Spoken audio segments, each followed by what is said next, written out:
ಫಲವಿದು ಬಾಳುದುದಕ್ಕೆ. ಇದು ಶ್ರೀ ಜಗನ್ನಾಥದಾಸರ ಕೃತಿ. ಸಂಪೂರ್ಣ ಹರಿಕಥಾಮೃತ ಸಾರದ ಸಾರರೂಪವಾಗಿರುವ ಕೃತಿ.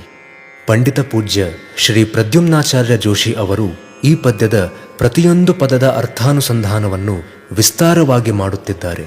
ಎಲ್ಲ ಸಜ್ಜನರು ಇದರ ಸದುಪಯೋಗ ಪಡೆದುಕೊಳ್ಳಬೇಕೆಂಬುದು ನಮ್ಮ ಆಶಯ.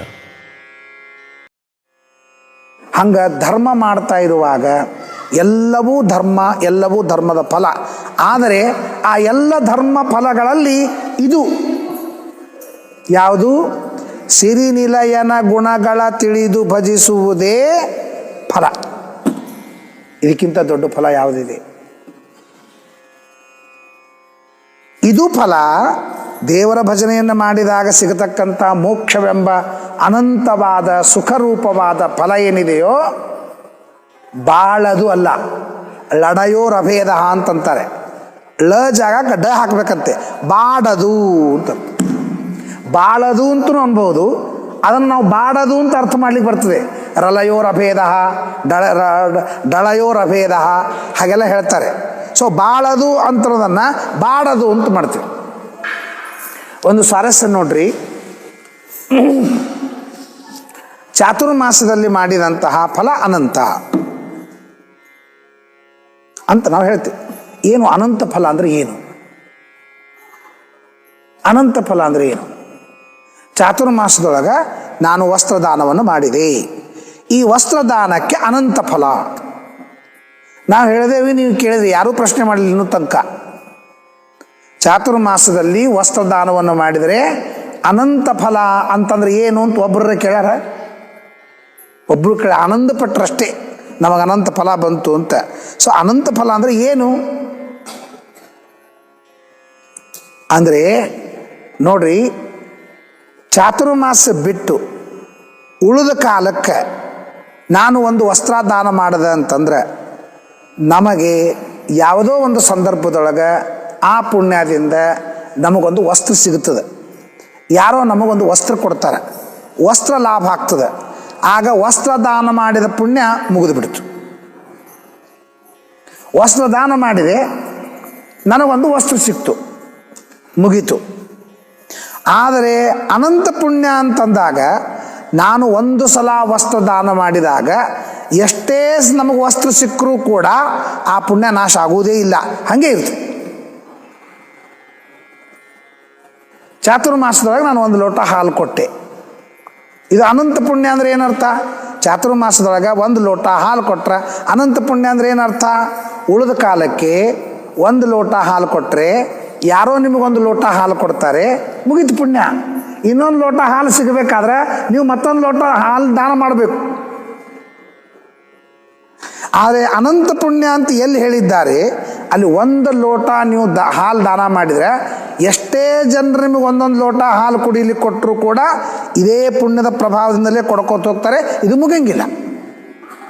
ಇದೇ ಅನಂತ ಪುಣ್ಯ ಅಂತ ಅನ್ನೋದಕ್ಕೆ ಅರ್ಥ. ಒಂದು ಲೋಟ ಹಾಲಿಗೆ ಅನಂತ ಪುಣ್ಯ ಅಂದರೆ ಏನರ್ಥ?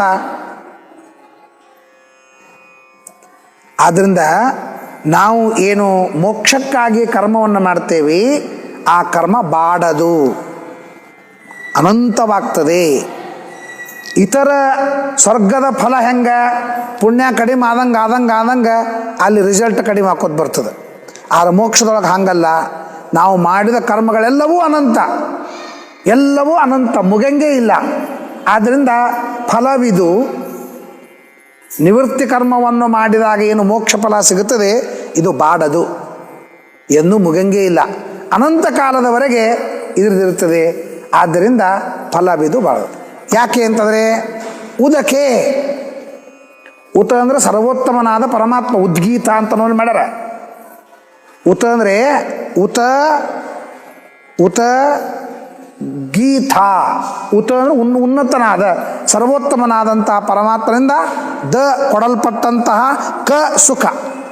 ಈ ಮೋಕ್ಷ ಸುಖ ಎಂಥದ್ದು? ಉದಕ. ಉತ ಉನ್ನತನಾದ ಪರಮಾತ್ಮನು ಕೊಡ, ದೇವರು ಕೊಡ್ತಾನೆ. ಮತ್ತು ಅದೇನು ದೇವ್ರು ಕೊಡೋದಿಲ್ಲೇನೋ, ಅದು ದೇವರು ಕೊಡ್ತಾನೆ.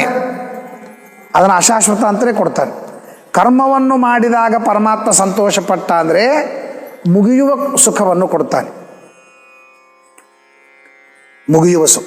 ಶ್ರವಣ ಮನನಾದಿಗಳನ್ನು ಮಾಡಿದಾಗ ಏನು ಪರಮಾತ್ಮ ಸಂತೋಷ ಪಡ್ತಾನೆ, ಬಹಳ ಕಾಲದವರೆಗೆ ಇರತಕ್ಕಂಥ ಸುಖವನ್ನು ಕೊಡ್ತಾನೆ.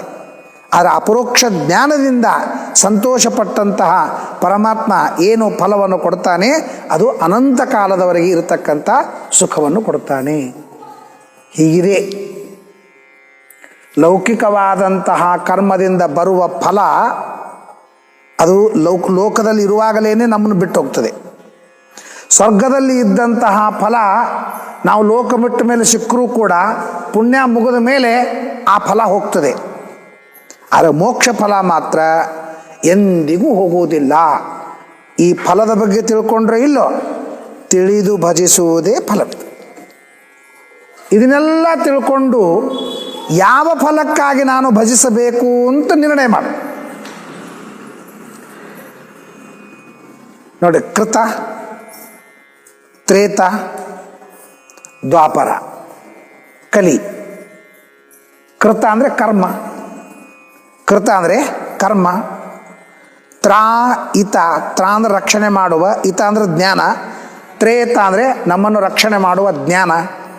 ಕೃತ ಕರ್ಮ, ತ್ರೇತ ಜ್ಞಾನ ಎಂದು ದ್ವಾ ಪರ ಎರಡು ಪರಲೋಕಕ್ಕಾಗಿ ಇದ್ದಂತಹ ಮಾರ್ಗಗಳು. ಕೃತ ಕರ್ಮ, ತ್ರೇತ ಜ್ಞಾನ ಎಂದು ದ್ವಾ ಪರ ಎರಡು ಪರಲೋಕಕ್ಕಾಗಿ ಇದೆ. ಆ ಎರಡು ಪರಲೋಕಕ್ಕಾಗಿ ಇದ್ದದ್ದನ್ನು ನೋಡಿ ಕಲಿ. ಕಲಿಯುಗ. ಯಾಕೆ? ಕೃತ ಅಂತನ್ನೋ ಕರ್ಮದಿಂದ ತಿರುಗಿ ಬರ್ತೀವಿ, ತ್ರೇತ ಅಂತನ್ನೋ ಜ್ಞಾನದಿಂದ ತಿರುಗಿ ಬರುವುದಿಲ್ಲ. ಸೊ ಕೃತ ಅಂತನ್ನುವ ಮಾರ್ಗದಲ್ಲಿ ಶಾಶ್ವತವಾದ ಫಲವಿಲ್ಲ, ತ್ರೇತ ಅಂತನ್ನುವ ಮಾರ್ಗದಲ್ಲಿ ಶಾಶ್ವತ ಫಲವಾಗಿದೆ. ಹಾಗಾದರೆ ನನಗೆ ಶಾಶ್ವತ ಫಲವಾದದ್ದನ್ನು ಆ ಮಾರ್ಗ ಹಿಡಿಬೇಕಾ ಅಥವಾ ಅಶಾಶ್ವತವಾದ ಫಲವುಳ್ಳ ಮಾರ್ಗವನ್ನು ಹಿಡಿಬೇಕಾ ಅಂತ ಹೋದರೆ ನೋಡಿ ಕಲಿ. ಇದು ಫಲ ಇದೆ, ಇದು ಫಲ ಇದೆ, ಯಾವ ಫಲವನ್ನು ಪಡಿಬೇಕು ಅಂತನ್ನೋದನ್ನು ತಿಳಿದು ಭಜಿಸುವುದೇ ಫಲವಿದು ಬಳದಕ್ಕೆ. ದೇವರು ನಮಗೆ ಚಾನ್ಸ್ ಕೊಟ್ಟ, ಸಾಧನ ಶರೀರವಿದು ನೀದಯದಿ ಕೊಟ್ಟದ್ದು ಚಾನ್ಸ್ ಕೊಟ್ಟ. ಕ್ರಿಕೆಟ್ನೊಳಗೆ ಒಂದು ಚಾನ್ಸ್ ಕೊಡ್ತಾರೆ, ಒಂದು ಸಲ ಅವನ್ನ ಆಯ್ಕೆ ಮಾಡ್ತಾರೆ. ಒಂದು test match, one day match 2020 ಕೊಡ್ತಾರೆ. ಒಂದು ರೌಂಡ್ ಕೊಟ್ಟಾಗ ನೋಡ್ತಾರೆ ಪಾಪ ಒಮ್ಮಲಿಗೆ ಹೋಗ್ಕೊಳ್ಳಿ ಎಲ್ಲರಿಗೂ ತಮ್ಮದು ಇದು ತೋರಿಸ್ಲಿಕ್ಕೆ ಬರೋಂಗಿಲ್ಲ. ಟೆಸ್ಟ್ ಮ್ಯಾಚ್ನೂ ತೋರಿಸ್ಲಿಲ್ಲ, ಒನ್ ಡೇದೊಳಗೆ ಆದರೂ ತೋರಿಸ್ಬೇಕು. ಒನ್ ಡೇದೊಳಗೆ ತೋರಿಸ್ಲಿಕ್ಕೆ ಆಗಲಿಲ್ಲ, 2020 ತೋರಿಸ್ಬೇಕು. ಮೂರೂದ್ರೊಳಗೂ ತೋರಿಸ್ಲಿಲ್ಲ ಅಂದ್ರೆ SS ಮುಕ್ತ್ಯಾಚ ನಾಮೋಕ್ತ್ಯ, ಅವನು ವಿಸರ್ಜನೆ ಆಗ್ಬಿಡ್ತದೆ. ಹಂಗೆ ದೇವರು ನಮಗೆ ಮನುಷ್ಯ ಜನ್ಮ ಕೊಟ್ಟ, ಟೆಸ್ಟ್ ಮ್ಯಾಚು ಮನುಷ್ಯ ಜನ್ಮ ಕೊಟ್ಟ, ತಿಳುವಳಿಕೆ ಮನುಷ್ಯ ಜನ್ಮ ಕೊಟ್ಟ, ಒನ್ ಡೇ ಮ್ಯಾಚು, ಬ್ರಾಹ್ಮಣ ಜನ್ಮ ಕೊಟ್ಟ 2020. ಮೂರೂ ಜನ್ಮದೊಳಗೂ ಫೇಲ್ಯೂರ್ ಆದ ಅಂದರೆ ದನಾಗಿ ಹುಟ್ಟು ಅಂತ. ಆದ್ದರಿಂದ ನೀನು ತಿಳಿದು ಭಜಿಸುವುದೇ. ನೀನು ತಿಳ್ಕೊ ಮೊದಲ, ನಿನ್ನ ಮುಂದೆ ಇಟ್ಟಾರ ಕರೋಡಪತಿಯೊಳಗೆ ಇರ್ತಾರ ಇಲ್ಲ, ABCD ಅಂತ ಇಟ್ಟಾರ ಇಲ್ಲ. ಹಂಗೆ ನೀನು ಈಗ ಗಳಿಸಬೇಕಾದಂತಹ ಫಲದಲ್ಲಿ ABCD ಇಟ್ಟಿದ್ದಾರೆ. ಅದರೊಳಗೆ ನೀನು ಆರಿಸು, ಯಾವುದು ಅಂತನ್ನೋದನ್ನು ಆರಿಸು ಅಂತನ್ನೋದಕ್ಕಾಗಿ ಫಲವಿದು ಬಾಳದುದಕ್ಕೆ ಅಂತ ಅನ್ನೋ ಅರ್ಥ ಹೇಳ್ತಾರೆ. ಬಹಳ ಸುಂದರವಾದದ್ದು. ಇನ್ನೊಂದೇನು ಹೇಳ್ತಾರೆ ಅಂದರೆ, ಫಲವಿದು ಸರಳ ಮ್ಯಾಲಿಂದ ಅರ್ಥ ತಗೊಂಡ್ಬಿಡ್ರಿ. ಬದುಕಿದ್ದಕ್ಕೆ ಸಾರ್ಥಕ ಅಂತ. ಏನು ಸಾರ್ಥಕ? ಬದುಕೇನು ಸಾರ್ಥಕ? ಫಲವಿದು ಬಾಳದುದಕ್ಕೆ.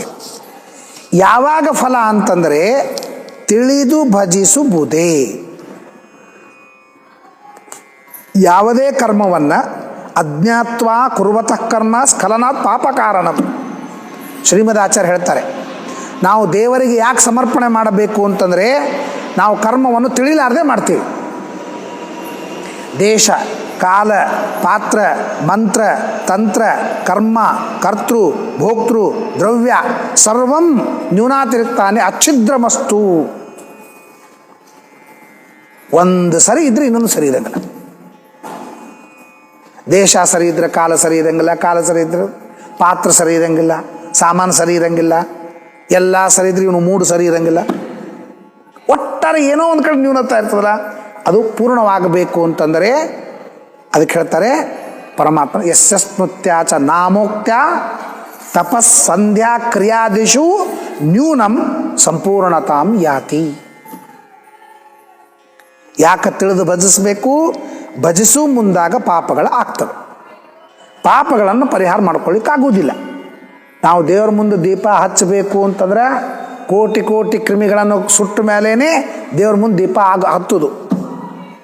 ಮೈಕ್ರೋಸ್ಕೋಪ್ ಹಿಡ್ಕೊಂಡು ಬತ್ತಿಯೊಳಗೆ ಎಷ್ಟು ಕ್ರಿಮಿಗಳವ ಒಂದೊಂದು ತೆಗೆದು ದೀಪ ಹಚ್ಚುತ್ತಿದ್ರೆ ನಮ್ಮ ದೀಪ ಹಚ್ಚೋ ತನಕ ಅದು ದೀಪ ಹತ್ತಂಗಿಲ್ಲ. ಅದ್ಯಾವುದೂ ವಿಚಾರ ಮಾಡಂಗಿಲ್ಲ. ನಡಿತೇವಿ, ಕೈ ತೊಳ್ಕೋತೀವಿ, ಬರ್ತೀವಿ, ಕೂಡ್ತೀವಿ, ಪ್ರತಿಯೊಂದ್ರೊಳಗೆ ಅನಂತ ಅನಂತ ಪಾಪ. ಕ್ಷಣಕ್ಕೆ ಅನಂತ ಅಪರಾಧ ಎಣಿಸುವರೆ ಕಡೆ ಉಂಟೆ. ಹೇಳ್ತಾರೆ ಪರಮಾತ್ಮನ ಗುಣಗಳನ್ನು ಲಕ್ಷ್ಮೀದೇವಿಗೆ ಎಣಿಸ್ಲಿಕ್ಕೆ ಬರಂಗಿಲ್ಲ. ಅಷ್ಟೇ ಅಲ್ಲ, ಜೀವರ ಪಾಪಗಳನ್ನು ಎಣಿಸ್ಲಿಕ್ಕೆ ಬರಂಗಿಲ್ಲ ಅಂತೇಳಿ ಅಷ್ಟು ಪಾಪವನ್ನು ಮಾಡ್ತೇವೆ. ಆದ್ದರಿಂದ ಭಜಿಸುವಾಗ, ಕರ್ಮವನ್ನು ಮಾಡ್ತಾ ಇರುವಾಗ ನಿಶ್ಚಿತವಾಗಿಯೂ ಅನಂತ ಪಾಪಗಳನ್ನು ಮಾಡ್ತೇವೆ. ಆದ್ದರಿಂದ ತಿಳಿದು ಭಜಿಸುವುದೇ, ತಿಳ್ಕೊಂಡು ಮಾಡು ಅಂತ ಹೇಳಿ ಅಚ್ಯುತಾಯ ನಮಃ ಅನಂತಾಯ ನಮಃ ಗೋವಿಂದಾಯ ನಮಃ ಅಚ್ಯುತಾನಂತ ಗೋವಿಂದೇಭ್ಯೋ ನಮೋ ನಮಃ ಎಂದು ಹೇಳಿದರೆ, ನಾನು ಮಾಡುವ ಕರ್ಮದಲ್ಲಿ ಪಾಪಗಳು ಉಂಟಾಗಿದ್ದರೆ ಆ ಪಾಪಗಳು ಪರಿಹಾರವಾಗುತ್ತವೆ ಎಂದು ತಿಳಿದು ಭಜಿಸುವುದೇ ಫಲವಿಲ್ಲ.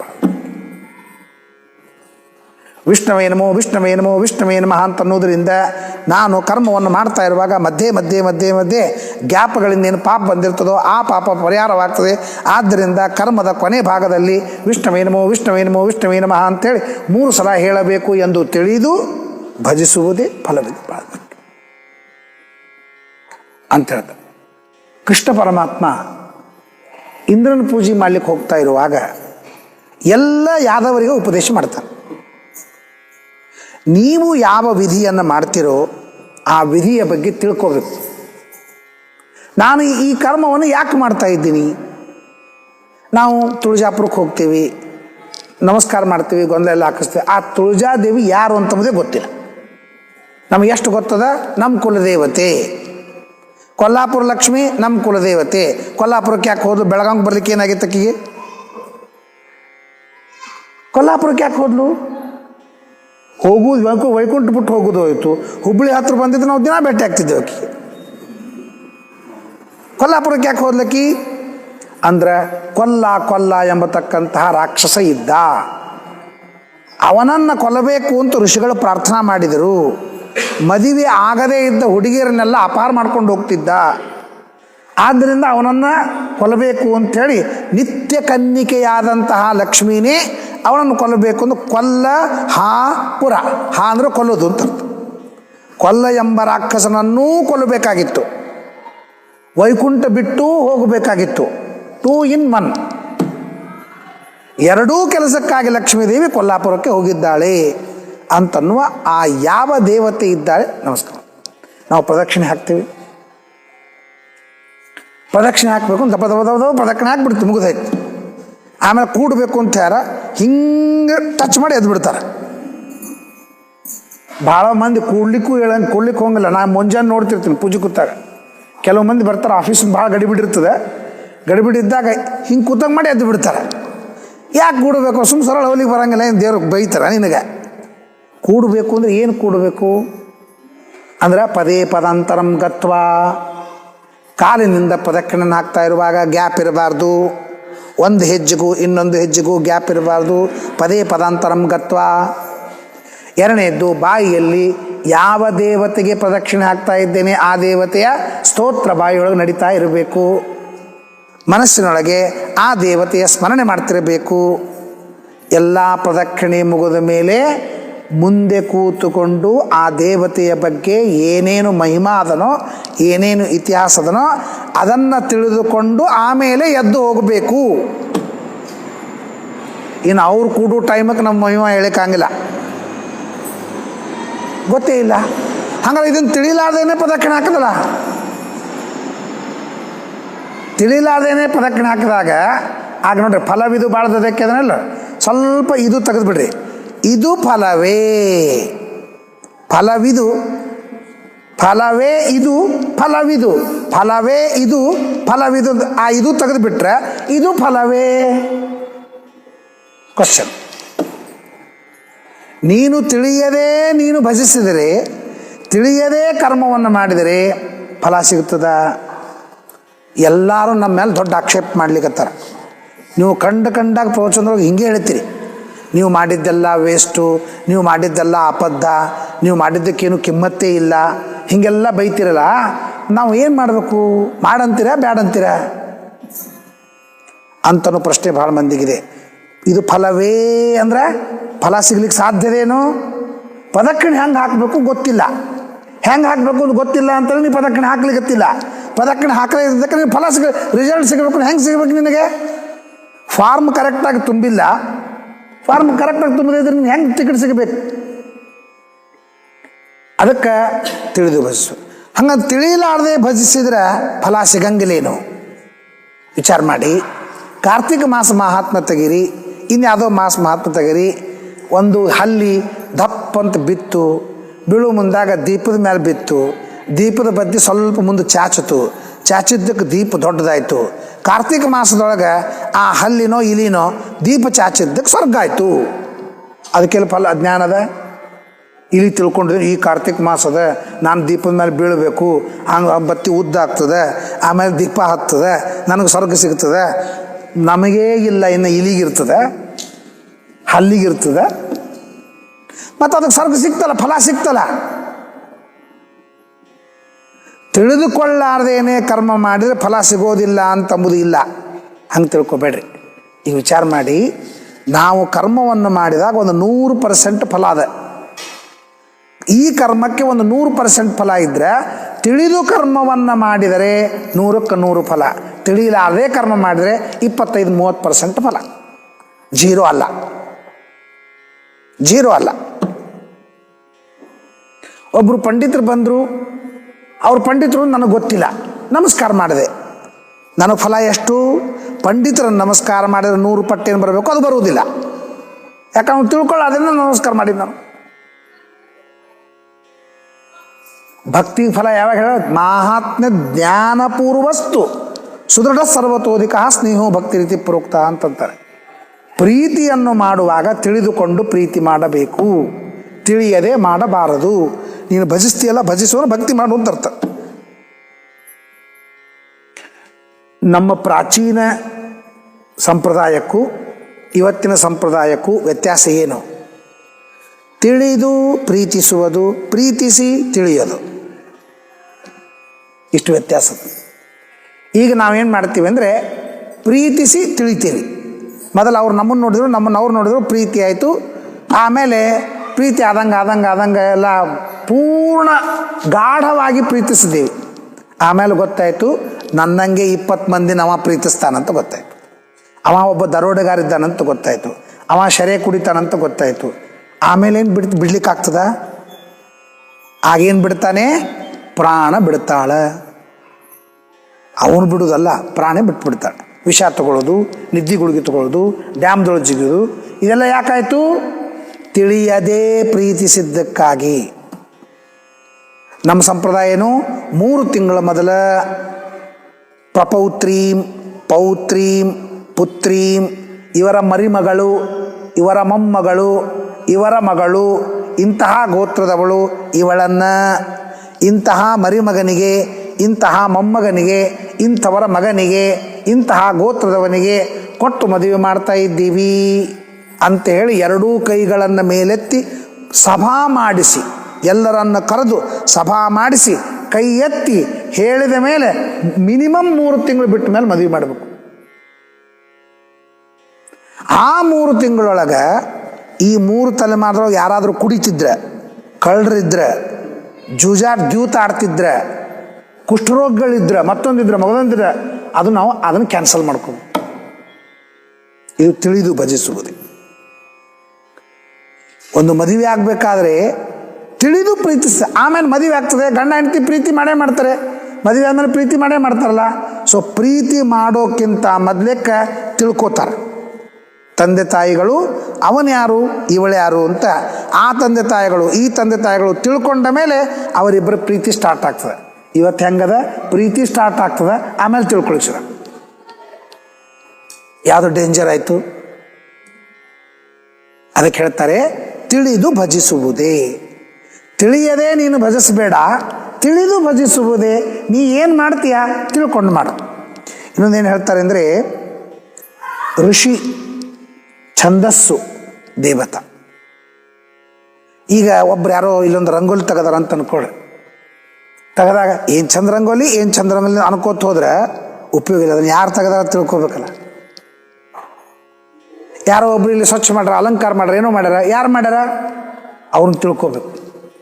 ಹಂಗೆ ಈ ಯಾವ ಮಂತ್ರವನ್ನು ನಾವು ಜಪ ಮಾಡ್ತೀವಿ, ಅಸ್ಯ ಶ್ರೀ ಗಾಯತ್ರಿ ಮಂತ್ರಸ್ಯ ವಿಶ್ವಾಮಿತ್ರ ಋಷಿ. ಈ ಗಾಯತ್ರಿ ಮಂತ್ರವನ್ನು ಕಂಡು ಹಿಡಿದವರು ವಿಶ್ವಾಮಿತ್ರ ಋಷಿಗಳು. ಸವಿತ್ರ ನಾಮಕ ದೇವತಾ, ಸೂರ್ಯಾಂತರ್ಗತ ನಾರಾಯಣನಾದಂಥ ನಾರಾಯಣನೇ ಇದಕ್ಕೆ ದೇವತಾ. ಅನುಷ್ಠುಪ್ ಛಂದಸ್ಸು, ಗಾಯತ್ರಿ ಛಂದಸ್ಸು ಅಂತ ಹೇಳಿ ನಾವೇನು ಮಾಡ್ತೀವಿ, ಛಂದಸ್ಸು ಋಷಿ ದೇವತಾ.